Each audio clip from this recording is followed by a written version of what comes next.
Halo. Ya. Pul. Oh. Ya. Ya.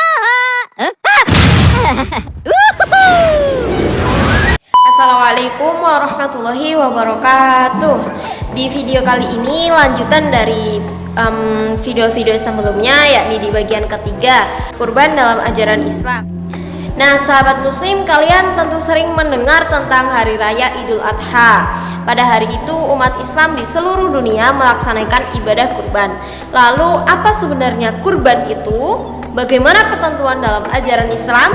Yuk pelajari bersama. Kurban dalam ajaran Islam, sebagaimana diketahui bahwa Hari Raya Idul Adha yang berkaitan dengan pelaksanaan ibadah haji dan penyembelihan hewan kurban.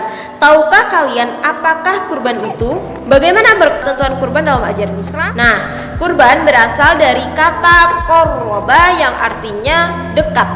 Dalam syariat Islam yang dimaksud dengan kurban adalah ibadah dalam bentuk penyembelihan hewan tertentu atas dasar perintah Allah Subhanahu wa taala dengan tujuan mendekatkan diri kepadanya. Kurban biasa disebut dengan al-udhiyah, bentuk jamak dari al-adha'i. Udhiyah itu diartikan dengan menyembelih hewan pada waktu matahari naik di pagi hari pada hari raya Idul Adha dan hari Tasyrik. Nah, perintah untuk berkurban antara lain terdapat dalam firman Allah Subhanahu wa taala yang artinya, sesungguhnya kami telah memberikan kepadamu nikmat yang banyak, maka dirikanlah sholat karena Tuhanmu dan berkurbanlah, sesungguhnya orang-orang yang membenci kamu dialah yang terputus. Quran surat Al-Kautsar ayat 108 surat ke-108 ayat 1 sampai 3. Nah, Allah Subhanahu wa taala telah memberi nikmat yang banyak kepada manusia, seperti tersedianya sumber air, tanaman dengan segala macam buah dan umbinya, terus tanaman yang bermanfaat, hewan-hewan yang diambil tenaga ataupun dagingnya, serta masih banyak nikmat-nikmat lagi yang lainnya. Sebagai rasa syukur, manusia diperintahkan untuk menyembah Dia serta tidak menyekutukannya. Manusia diperintahkan untuk mendirikan sholat baik fardu maupun sunnah dengan ikhlas karena Allah Subhanahu wa taala, serta diperintahkan untuk menyembelih hewan kurban dengan hanya menyebut nama Allah Subhanahu wa taala semata. Hukum melaksanakan kurban adalah muakkad, sangat dianjurkan bagi orang yang mampu. Kalau nggak mampu, ya ketika mampu setidaknya ia berkurban. Nabi Muhammad SAW menjelaskan bahwa terdapat 3 hal yang wajib bagi beliau dan tahu sunnah bagi umatnya, yakni sholat witir, melaksanakan kurban, dan sholat duha.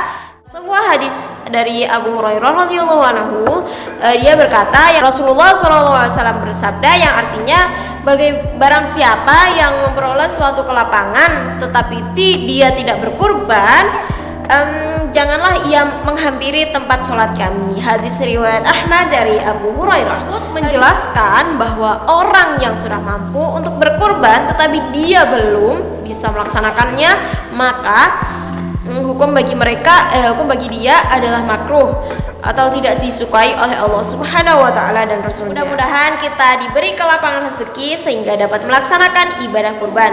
Dengan ibadah kurban ini kita dapat mendekatkan diri kepada Allah Subhanahu wa taala, sekaligus termasuk golongan umat yang dicintai Allah Subhanahu wa taala dan Rasulnya. Di bab 3 di bagian ketiga ini ada beberapa nih tentang kurban, yakni ada ketentuan kurban, dan selanjutnya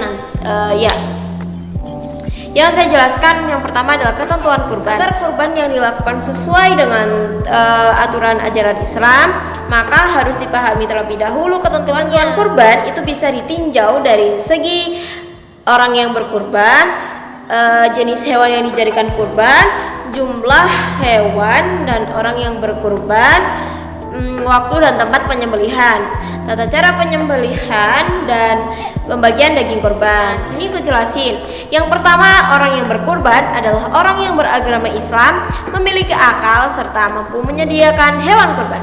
Yang kedua, jenis hewan kurban adalah sapi, unta, kerbau, kambing, domba dengan ketentuan sehat atau tidak menimbulkan bahaya, lengkap organ tubuhnya, tanduknya tidak patah ya, matanya tidak buta, kakinya tidak pincang, telinganya tidak cacat, badannya tidak kurus. Kemudian telah cukup umur, yakni kalau unta itu 5 tahun atau lebih, kalau sapi atau kerbau itu 2 tahun, kalau kambing 2 tahun. Domba atau apa sih namanya, biri-biri itu 1 tahunan atau lebih, ya 1 tahunan, pokoknya ditandai dengan bergantinya gigi. Kemudian yang ketiga, jumlah hewan dan orang yang berkurban. Hewan unta, sapi, dan kerbau boleh berkurban sebanyak 7 orang. Sedangkan kambing dan domba hanya untuk 1 orang saja. Hal ini sesuai dengan sabda Nabi Muhammad SAW yang artinya kami pernah menyembelih hewan kurban dengan bersama Rasulullah SAW pada tahun Hudaibiyah dengan seekor unta kepada 7 orang dan lembu juga kepada 7 orang. Hadis riwayat Bukhari dan Muslim diriwayatkan dari Jabir bin Abdullah. Kemudian yang keempat, waktu penyembelihan kurban adalah setelah sholat Idul Adha, yakni tanggal 10 Zulhijjah dan pada 3 hari tasyrik, yaitu tanggal 11, 12, dan 13 Zulhijjah. Penyembelihan boleh dilakukan pada waktu siang atau sore hari pada hari-hari tersebut sebelum terbenam matahari pada tanggal 13 Zulhijjah. Yang kelima, tempat yang disunahkan untuk menyembelih adalah lapangan dengan tujuan untuk memberitahukan dan mengajarkan pada kaum muslimin tata cara berkurban yang benar. Yang keenam, tata cara penyembelihan hewan kurban sama dengan penyembelihan hewan pada umumnya. Hanya pada saat penyembelihan kurban hendaknya berniat untuk lebih mendekatkan diri kepada Allah Subhanahu wa taala. Ini sudah aku jelasin di video yang pertama tentang penyembelihan ajaran Islam. Itu udah ada prakteknya ya. Yang ketujuh, orang yang berkurban, sahibul kurban atau sahibul kurban, disunahkan untuk menyembelih hewan kurbannya sendiri, tetapi bisa juga disembelihkan orang lain. Yang kedelapan, ketika menyembelih hewan kurban diusahakan membaca doa. Artinya ya Allah, segala sesuatu berasal darimu dan hanya untukmu dan dari Nabi Muhammad dan umatnya, dengan menyebut nama Allah, Allah Maha Besar. Yang kesembilan, daging kurban dibagikan kepada fakir miskin dalam keadaan masih mentah dan orang yang berkurban boleh mengambil daging kurban maksimal sepertiganya. Nah, hikmah pelaksanaan kurban itu apa ya kira-kira? Generasi muslim ibadah kurban banyak mengandung keutamaan seperti dalam hadis riwayat hadis Aisyah radhiyallahu anhu, Rasulullah SAW pernah bersabda yang artinya, tidaklah anak cucu Adam mengerjakan suatu amalan yang lebih disenangi Allah Subhanahu wa taala pada hari kurban selain mengucurkan darah atau menyembelih hewan kurban.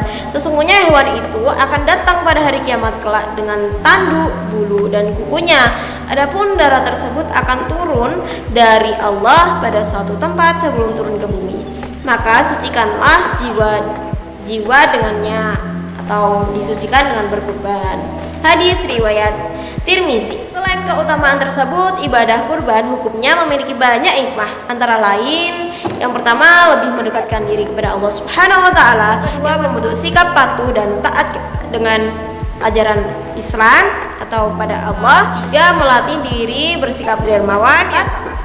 Melatih diri lebih peduli kepada sesama, menjauhi dari sifat tamak, rakus, egois, dan sewenang-wenang. Semoga dengan mempelajari materi kurban ini kalian senantiasa dapat melaksanakannya sebagai bentuk kepasrahan dan syukur seorang hamba kepada Allah Subhanahu wa taala. Dengan berkurban itu artinya kalian telah mengagungkan sebagian syiar Allah Subhanahu wa taala. Selain itu, ibadah kurban Selain itu, ibadah kurban kalian akan mendapatkan ampunan dosa, dicatat sebagai amal terbaik yang paling dicintai Allah Subhanahu wa taala. Semoga dengan melaksanakan ibadah kurban kita semakin ikhlas, semakin dekat dengan Allah Subhanahu wa taala, dan semakin peduli terhadap sesama. Terima Terima kasih. Wassalamualaikum warahmatullahi wabarakatuh. Mohon maaf kalau ada kesalahan di 3 video ini ya. Bye. Maaf panjang.